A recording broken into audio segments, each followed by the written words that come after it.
Превисока е сумата за одржување и ажурирање на податоците во системот за подземен катастар, што пред неколку години како проект го започнаа 11 општини од источниот плански регион.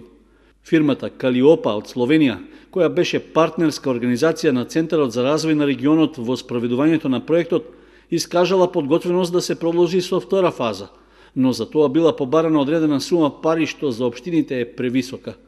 Градоначалникот на Кочани Николчо Илиев, кој истовремено и председател на Советот на градоначалници од регионот, на последната седница на Советот на општината информираше дека се добиени почетни сознанија за тоа до каде е стигната целата постапка.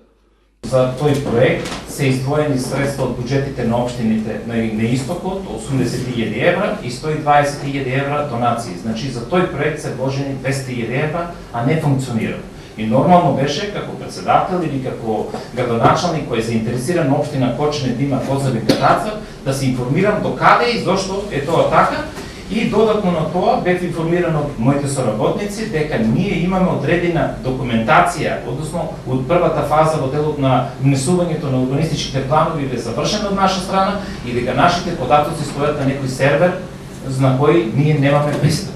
Неодамна во Пехчево се одржала работна средба со градоначалниците од регионот, на која представници од фирмата од Словенија презентирале што досега е реализирано во рамки на проектот за подземен катастар.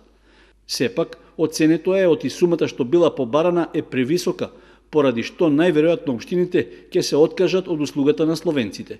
За ваша информација, значи јас мислам дека тој проект е мртов за нас, бидејќи ние таква сума за втора фаза, значи како Исток, нити има потреба, нити имаме можности да разговараме, да размислуваме, бидејќи ние во Македонија и тие користат, значи и таа странска фирма Калиопи користи изведувачи од Македонија. Тие се главни консултанти, тие го имат мозокот, меѓутоа работата ја вршат на терен фирми од Македонија.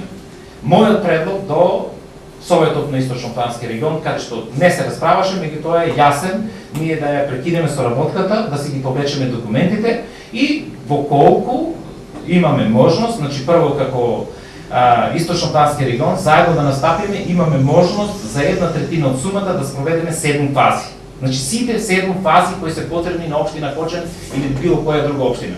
Почитувајќи од дигитализација и тоа што е направено во делот на урбанистичките планови, втората фаза внесување на водоводна и канализациона мрежа, што е многу важно за општина Кочани, понатаму електрификација, целосно подземен катастар да имаме сите 7 фази до систем каде што автоматски со еден клик ние ќе имаме информација секоја куќа какви услуги користи и колку плаќа за која услуга. Илиев најави дека градоначалниците од источниот регион наскоро ќе одржат заедничка средба, на која ќе треба да се донесе конечна одлука дали ќе се откажат од започнатиот проект со словенечката фирма, за чии услуги на годишно ниво ќе треба да издвојуваат повисока сума пари.